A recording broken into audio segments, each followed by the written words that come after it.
जय हिंद दोस्तों। आज है 16 अगस्त 2020। आज के अंतर्गत के काफ़ी इंपॉर्टेंट करंट अफेयर हम आपके लिए लेकर आए हैं। इससे पहले कि हम अपने करंट अफेयरों की शुरुआत करें, एक छोटा सा नोटिफिकेशन हम आपको देना चाहेंगे। यदि आप हमारे टेलीग्राम चैनल से जुड़ना चाहते हैं तो आप हमारे टेलीग्राम चैनल पर जाकर नेक्स्ट टाइम को सर्च कीजिए और हमारे टेलीग्राम चैनल से भी आसानी से जुड़ सकते हैं। जैसे कि आपको मालूम होगा कि हमारे द्वारा daily UPSC, SSC, railway, bank, ATC जो भी गवर्नमेंट होता है और उसके अंतर्गत काफ़ी क्वेश्चन करंट अफेयरों से पूछे जाते हैं। इसके लिए डेली हमारे द्वारा सीरीज़ आपके लिए प्रोवाइड किया जाता है। उम्मीद करूंगा दोस्तों आपको हमारा करंट अफेयर अच्छा लगता होगा। यदि आपको हमारा करंट अफेयर अच्छा लगे तो लाइक कीजिए, कमेंट कीजिए और हमारे इस चैनल नेक्स्ट टाइम को सब्सक्राइब कीजिए। चलिए दोस्तों, ज़्यादा टाइम न लेते हुए आगे बढ़ते हैं और जानते हैं कि आज के इंपॉर्टेंट करंट अफेयर कौन से हैं और आज का हमारा पहला क्वेश्चन कौन सा। आज का हमारा पहला क्वेश्चन है, हाल ही में किस राज्य के खाजे हरमल मिर्च मिंदौली केले को जीआई टैग दिया गया। ठीक है, क्या कहला है कि हाल ही में किस राज्य के खाजे हरमल मिर्च तथा मिंदौली केले को जीआई टैग दिया गया। जीआई की बात करें तो जियोग्राफिकल इंडिकेशन टैग होता है। इसका मतलब यह है कि किसी क्षेत्र में उत्पादित होने वाला एक ऐसा चीज़ जो किसी अन्य क्षेत्र में उत्पादित न हो। ठीक है, इसका मुख्य कारण यह होता है कि इससे प्रॉफिट यह होता है कि उसकी मांग बढ़ जाती है, उसकी कीमत बढ़ जाता है फॉरेन में या अन्य राज्यों में। और अगर अन्य राज्य में भी उस चीज़ का प्रोडक्शन होता है तो बाद में फ्यूचर में उसका कोई भी बहस होने का कोई क्या रहता है, वैल्यू ही नहीं रहता है। बाद में क्या नहीं हो जाता है, बहस ही नहीं होता है। इसलिए टाइम पर जिसको जियोग्राफिकल इंडिकेशन टैग मिल गया तो उसके लिए काफ़ी अत्यधिक मात्रा में प्रॉफिट होता है। तो वो राज्य कौन सा है जहाँ पर क्या किया गया, खाजे तथा हरमल मिर्च तथा मिंदौली केले को जीआई टैग दिया गया। पहला है गुजरात, दूसरा है कर्नाटक, तीसरा है गोवा, चौथा है हिमाचल प्रदेश। तो इसके अंतर्गत का हमारा राइट आंसर क्या है, ऑप्शन सी गोवा। गोवा की कैपिटल कहाँ पर स्थित है पणजी। ये रहा हमारा प्यारा भारत, ये रहा गोवा। ठीक है, ये है गोवा। गोवा की कैपिटल कहाँ पर स्थित है, पणजी। और इसी में क्या कर दिया गया है, इसको इसी राज्य में क्या मिला है, खाजे तथा जो हरमल मिर्च है और मिंदौली केले, इसको जीआई टैग दिया गया है। ठीक है, चलिए आपको समझ में आ गया। आगे बढ़ते हैं। आगे का हमारा दूसरा क्वेश्चन है, हाल ही में किस देश के क्रिकेटर, ठीक है, हाल ही में किस देश के क्रिकेटर पूर्व कप्तान ने अंतर्राष्ट्रीय मैच से संन्यास लेने की घोषणा की है। ठीक है, तो पहला ऑप्शन है हमारा इंग्लैंड, ऑप्शन बी है, पहला ऑप्शन है इंग्लैंड, दूसरा है पोलैंड, तीसरा है भारत और चौथा है बांग्लादेश। ठीक है, तो इसके अंतर्गत हमारा राइट आंसर क्या है, ऑप्शन सी हमारा प्यारा भारत। और हमारे देश के जो क्रिकेटर हैं और पूर्व कप्तान भी रह चुके हैं जिनका नाम क्या है, महेंद्र सिंह धोनी जी, उन्होंने क्या कर लिया है, गया है अंतर्राष्ट्रीय मैचों से संन्यास लेने की घोषणा कर दी है। तो इसके अंतर्गत ही दूसरे खिलाड़ी सुरेश रैना जी ने भी क्या कर लिया है, अंतर्राष्ट्रीय मैच से संन्यास लेने की घोषणा कर दी है। इन्होंने ट्वीट तथा इंस्टाग्राम के माध्यम से सार्वजनिक रूप से पोस्ट करके बताया गया। ठीक है, चलिए आगे बढ़ते हैं। आपको समझ में आ गया आगे का क्वेश्चन कौन सा हमारा। आज का हमारा थर्ड क्वेश्चन है, हाल ही में स्वतंत्रता दिवस के दिन कितने पुलिसकर्मियों को सम्मानित किया गया। ठीक है, क्या कर दिया गया, स्वतंत्रता दिवस कौन सा मनाया गया, 74वां स्वतंत्रता दिवस मनाया गया। हमारा देश कब आज़ाद हुआ, 15 अगस्त 1947 को आज़ाद हुआ था। 1947 का आज़ाद हुआ था उसी दिन। तो आज क्या है कि जो 74वां 2020 में जो 74वां स्वतंत्रता दिवस इंडिपेंडेंस डे मनाया गया है, तो उसमें कितने पुलिसकर्मियों को सम्मानित किया गया। पहला है 500, दूसरा है 700, तीसरा है 926 और चौथा है 977। तो इसके अंतर्गत का हमारा राइट आंसर क्या है, ऑप्शन सी। ठीक है, ऑप्शन क्या है, 926 पुलिसकर्मियों को क्या कर दिया गया स्वतंत्रता दिवस के उपलक्ष्य पर, जिनको सम्मानित किया गया। जिनके अंतर्गत क्या है, 215 पुलिसकर्मियों को उनके विशिष्ट जो वीरतापूर्ण कार्यों के लिए पुलिस मेडल फॉर गैलेट्री दिया जाएगा। क्या दिया जाएगा, पुलिस मेडल फॉर गैलेट्री दिया जाएगा। और उसके बाद क्या है, 80 पुलिसकर्मियों को क्या दिया जाएगा, presidents police medal for distinguishing services. ठीक है, और जो बचते हैं 631 पुलिसकर्मी, उनको क्या दिया जाएगा, पुलिस मेडल फॉर मेरिटोरियम दिया जाएगा। क्या दिया जाएगा, पुलिस मेडल फॉर मेरिटोरियम दिया जाएगा। ठीक है, चलिए आपको समझ में आ गया। आगे बढ़ते हैं। आज का हमारा थर्ड क्वेश्चन कौन सा है। आज का हमारा आगे का क्वेश्चन है, हाल ही में भारत के राष्ट्रपति रामनाथ कोविंद जी ने रक्षा कर्मियों के लिए कितने वीरता पुरस्कार को मंजूरी दी है। क्या कहला था, हमारे राष्ट्रपति क्या हैं, रामनाथ कोविंद जी ने क्या कर दिया गया है, रक्षा कर्मियों के लिए कितने वीरता पुरस्कार की मंजूरी दी है। पहला है ऑप्शन 50, ऑप्शन बी है 80, ऑप्शन सी है 84, ऑप्शन डी है 95। तो इसके अंतर्गत का हमारा राइट आंसर क्या है, ऑप्शन सी 84 रक्षा कर्मियों के लिए वीरता पुरस्कार को मंजूरी दी गई है, जिसके अंतर्गत क्या है, 9 शौर्य चक्र भी है। कितने हैं, 9 शौर्य चक्र इसके अंतर्गत है। ठीक है, चलिए आगे बढ़ते हैं। आज का हमारा आगे का क्वेश्चन, स्वतंत्रता दिवस के अवसर पर गार्ड ऑफ द ऑनर का कमान किसके द्वारा संभाला गया। काफ़ी इंपॉर्टेंट है, एग्जाम में पूछेगा कि 74 में जो स्वतंत्रता दिवस मनाया गया 2020 में, उसमें से गार्ड ऑफ द ऑनर का कमान किसके द्वारा संभाला गया थे। ठीक है, पहला ऑप्शन है बिपिन रावत, दूसरा है लेफ्टिनेंट कर्नल गौरव एस येवलकर, सावरकर, ऑप्शन सी है मनोज मुकुंद नरवणे, ऑप्शन डी है एयर मार्शल एच अरोड़ा। तो इसके अंतर्गत का हमारा राइट आंसर क्या है? ऑप्शन बी लेफ्टिनेंट कर्नल गौरव एस येवलकर ने क्या किया था? स्वतंत्रता दिवस के 2020 में जो 74वां स्वतंत्रता इंडिपेंडेंस डे था उस पर गार्ड ऑफ द ऑनर का कमान इनके द्वारा संभाला गया था। नाम क्या है? लेफ्टिनेंट कर्नल गौरव एस येवलकर। ठीक है, चलिए आपको समझ में आ गया होगा। आगे बढ़ते हैं। आगे का क्वेश्चन, केंद्र सरकार द्वारा जारी रिपोर्ट के आधार पर स्वास्थ्य और कल्याण केंद्रों में सर्वोत्तम स्थान किस राज्य के द्वारा प्राप्त किया गया? क्या कह रहा है? क्वेश्चन रिपीट करते हैं। केंद्र सरकार द्वारा जारी एक रिपोर्ट जारी किया गया है, उस आधार पर स्वास्थ्य और कल्याण केंद्रों में सर्वोत्तम स्थान किस राज्य के द्वारा प्राप्त किया गया? पहला ऑप्शन है उत्तर प्रदेश, ऑप्शन बी है राजस्थान, ऑप्शन सी है पंजाब, ऑप्शन डी है महाराष्ट्र। तो इसके अंतर्गत का हमारा राइट आंसर क्या है? Option C Punjab. पंजाब की कैपिटल कहाँ पर स्थित है? चंडीगढ़। तो पंजाब के द्वारा क्या किया है? स्वास्थ्य तथा कल्याण केंद्रों में सर्वोत्तम स्थान के लिए फर्स्ट नंबर रैंक पाया गया। ठीक है, हम मैप पर जान लेते हैं आखिर पंजाब कहाँ पर है। ये है हमारा प्यारा भारत, ये रहा पंजाब। ठीक है, ये रहा पंजाब। पंजाब की कैपिटल कहाँ पर स्थित है? चंडीगढ़। और हरियाणा की कैपिटल भी कहाँ पर स्थित है?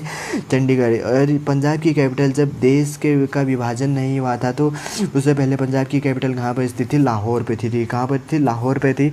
जब यह अलग हो गया तो उसके बाद इसकी कैपिटल कहाँ पर स्थित हो गई? चंडीगढ़ पे। ठीक है, कहाँ बन गई? चंडीगढ़ बन गई। ठीक है, चलिए आगे बढ़ते हैं। आपको समझ में आ गया। आगे का क्वेश्चन है,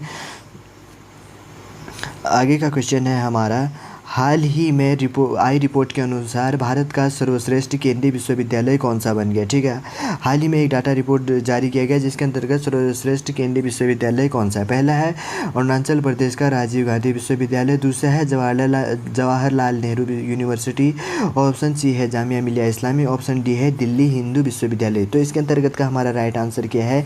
जो 2020 के अंतर्गत सर्वश्रेष्ठ केंद्रीय विश्वविद्यालय कौन सा बन गया है? ऑप्शन सी जामिया मिलिया इस्लामी। ठीक, कौन सा है? जामिया मिलिया इस्लामिक। और इसको कितना वोट मिला था? 90% इसको सपोर्ट मिला है। ठीक है, टॉप के अंतर्गत। और सेकंड नंबर की बात करें तो अरुणाचल प्रदेश का राजीव गांधी विश्वविद्यालय, और थर्ड नंबर का कौन सा है? जवाहरलाल नेहरू यूनिवर्सिटी। ठीक है, थर्ड नंबर का कौन सा यूनिवर्सिटी आया है?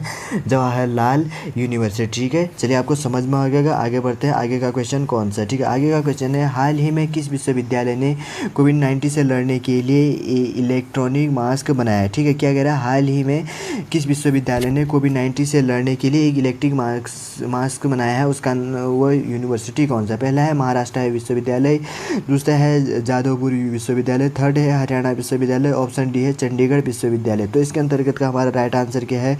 ऑप्शन बी जादवपुर विश्वविद्यालय के द्वारा क्या किया गया है? एक इलेक्ट्रॉनिक, वहाँ के छात्रों द्वारा इलेक्ट्रॉनिक मास्क बनाया गया है। ठीक है, अगर इस मास्क के पास में अगर कोई जम्स या कोई वायरस आता है तो वो अपने इलेक्ट्रॉनिक जो वेव्स तरंगे जो निकलेंगी उससे क्या कर देगा? उस चीज़ को डिस्ट्रॉय कर देगा। ठीक है, चलिए आपको समझ में आ गया। आगे बढ़ते हैं। आगे का क्वेश्चन, हाल ही में बांग्लादेश में भारत के नए राजदूत कौन बने? ठीक है, हाल ही में बांग्लादेश में भारत के नए राजदूत कौन बने हैं? पहला आंसर है शिव गांगुली दास, दूसरा है विक्रम दोरी स्वामी, और ऑप्शन सी है रवि सेन, ऑप्शन डी है उदित राज। ठीक है, तो इसके अंतर्गत का हमारा राइट आंसर क्या है? ऑप्शन बी क्या नाम है? विक्रम दोरी स्वामी जी को क्या कर दिया गया है? भारत का बांग्लादेश में उच्चायुक्त नियुक्त कर दिया, राजदूत को नियुक्त कर दिया। ठीक है, और अगर बांग्लादेश की बात करें तो बांग्लादेश की कैपिटल कहाँ पर स्थित है? ढाका। और बांग्लादेश की प्रधानमंत्री कौन है? शेख हसीना। कौन है प्रधानमंत्री? शेख हसीना है। और वहाँ पर राजदूत कौन बन गए? विक्रम दोही स्वामी। और इन्होंने किसकी जगह ली है? शिव गांगुली दास जी की जगह लिया है। किसकी जगह लिया है? शिव गांगुली दास जी की जगह इन्होंने अपना स्थान लिया है। ठीक है, चलिए आगे बढ़ते हैं। आगे का क्वेश्चन, हाल ही में आरबीआई ने सरकार को कितने करोड़ का लाभांश की मंजूरी दी है? क्या कहला है? आरबीआई की बात करें तो रिजर्व बैंक ऑफ इंडिया ने सरकार को कितने करोड़ के लाभांश की मंजूरी दी है? पहला ऑप्शन है 50,000 करोड़, दूसरा ऑप्शन है 57,128 करोड़। ठीक है, और ऑप्शन सी है 70,000 करोड़, और ऑप्शन डी है 1,00,000 करोड़। तो इसके अंतर्गत का हमारा राइट आंसर क्या है? ऑप्शन बी 57,128 करोड़ क्या कर दिया गया? आरबीआई के द्वारा सरकार को लाभांश दिया गया। अगर आरबीआई की बात करें तो आरबीआई का फुल फॉर्म क्या होता है? रिजर्व बैंक ऑफ इंडिया, जो क्या होता है सभी बैंकों पर इसका वर्चस्व होता है। ठीक है, भारत पर जो बैंकों की जो शक्ति होती है इसी पर निहित होती है। सारा जो भी काम होता है या जो भी प्रोसेस होता है ये बैंकों को निर्देश देने का काम यही करता है। ठीक है, अगर इसके मुख्यालय की बात करें तो कहाँ पर स्थित है? मुंबई पर इसका मुख्यालय है। और इस टाइम पर 25वें गवर्नर कौन है? शक्तिकांत दास जी आरबीआई के गवर्नर है। ठीक है, कौन है आरबीआई के गवर्नर? शक्तिकांत दास जी हैं। ठीक। और इसके लोगो की बात करें तो लोगो क्या है, पाम ट्री और टाइगर इसके लोगो के अंतर्गत है। चलिए आपको समझ में आ गया, आगे बढ़ते हैं आगे का क्वेश्चन। और लास्ट क्वेश्चन काफ़ी इंपॉर्टेंट है। हाल ही में गो एयर्स के सीईओ बनाए गए हैं। सीईओ का फुल फॉर्म की बात करें तो चीफ एग्जीक्यूटिव ऑफिसर बनाए गए हैं गो एयर के द्वारा। तो उनका नाम क्या है? पहला ऑप्शन है उदित मंडल, दूसरे हैं कौशिक खोना, ऑप्शन सी है राजदीप, ऑप्शन डी है कुलदीप सहगल। ठीक है, तो इसके अंतर्गत का हमारा राइट आंसर क्या है? ऑप्शन बी कौशिक खोना को क्या कर दिया गया है? गो एयर का चीफ एग्जीक्यूटिव ऑफिसर बनाया गया है। अगर गो एयर की बात करें तो ये 5वें नंबर की टॉप एयर सर्विस है और इसको किसने बनाया था? जहांगीर नामक एक शख्स ने 2005 में इसको स्टेबलाइज किया था। ठीक है, 2005 में इसको बनाया गया था। ठीक है, और इसके अंतर्गत एक काफ़ी इंपॉर्टेंट ये टॉपिक के बारे में और हम डिस्कस कर लेते हैं। इसके अंतर्गत क्या है कि 15 अगस्त 2020 के दिन प्रधानमंत्री मोदी जी के द्वारा नेशनल डिजिटल हेल्थ मिशन योजना का भी शुभारंभ किया गया। किसको शुभारंभ किया गया? नेशनल डिजिटल हेल्थ मिशन को शुरू किया गया है। इसके अंतर्गत क्या किया जाएगा? एक कार्ड बनाया जाएगा जिसके अंतर्गत आपके क्या होंगे, सारा जो हेल्थ रिकॉर्ड होगा उसके अंतर होगा। इसको मुख्य रूप से 4 रूपों में बांटा गया है, पहला, दूसरा, तीसरा और चौथा। हम चारों करके एक एक करके जान लेते हैं। ठीक है, अगर पहले नंबर की बात करो तो पहला क्या है? Health ID system. ठीक है, पहला क्या किया जाएगा? हेल्थ आईडी सिस्टम बनाया जाएगा जिसमें सारे रिकॉर्ड आपके मरीज या जो भी होगा उसका क्या होगा, सारा डाटा उसके अंतर्गत उपलब्ध होगा। और दूसरे अंतर्गत क्या है? डिजी डॉक्टर। ठीक है, डिजी डॉक्टर के अंतर्गत क्या होगा? डॉक्टर संबंधी सारे रिकॉर्ड उसके अंतर्गत होंगे कि ये किस चीज़ का डॉक्टर है, यह क्या चीज़ है। ठीक है, और थर्ड नंबर का है हेल्थ रजिस्ट्री फैसिलिटी। और थर्ड नंबर का क्या है? हेल्थ रजिस्ट्री फैसिलिटी के अंतर्गत सारी हेल्थ संबंधी जो फैसिलिटी है उसके अंतर्गत उपलब्ध हो जाएगी। और फोर्थ नंबर का है पर्सनल हेल्थ रिपोर्ट। जब कोई पेशेंट होगा उसका अपना जो भी बीमार होगा उसके अंतर्गत पर्सनल जो भी रिकॉर्ड होंगे सारे उसके अंतर्गत पर उपलब्ध होंगे। इसके साथ साथ ही प्रधानमंत्री जी के द्वारा प्रोजेक्ट डॉल्फिन की भी घोषणा पीएम मोदी के द्वारा ही किया गया है। ठीक है, इसका मुख्य उद्देश्य क्या है? जो डॉल्फिन है उसका क्या करना है? संरक्षण करना है। ठीक, और क्या कर दिया गया है? पीएम मोदी जी के द्वारा प्रोजेक्ट जो क्या है, प्रोजेक्ट टाइगर का भी क्या कर, लायन की क्या कर दी गई है? घोषणा कर दी। ठीक है, इसके अंतर्गत संपूर्ण रूप से जो एशिया में शेर और उसके परिदृश्य का क्या किया जाएगा? इसके अंतर्गत संरक्षण किया जाएगा। ठीक है, क्या किया जाएगा?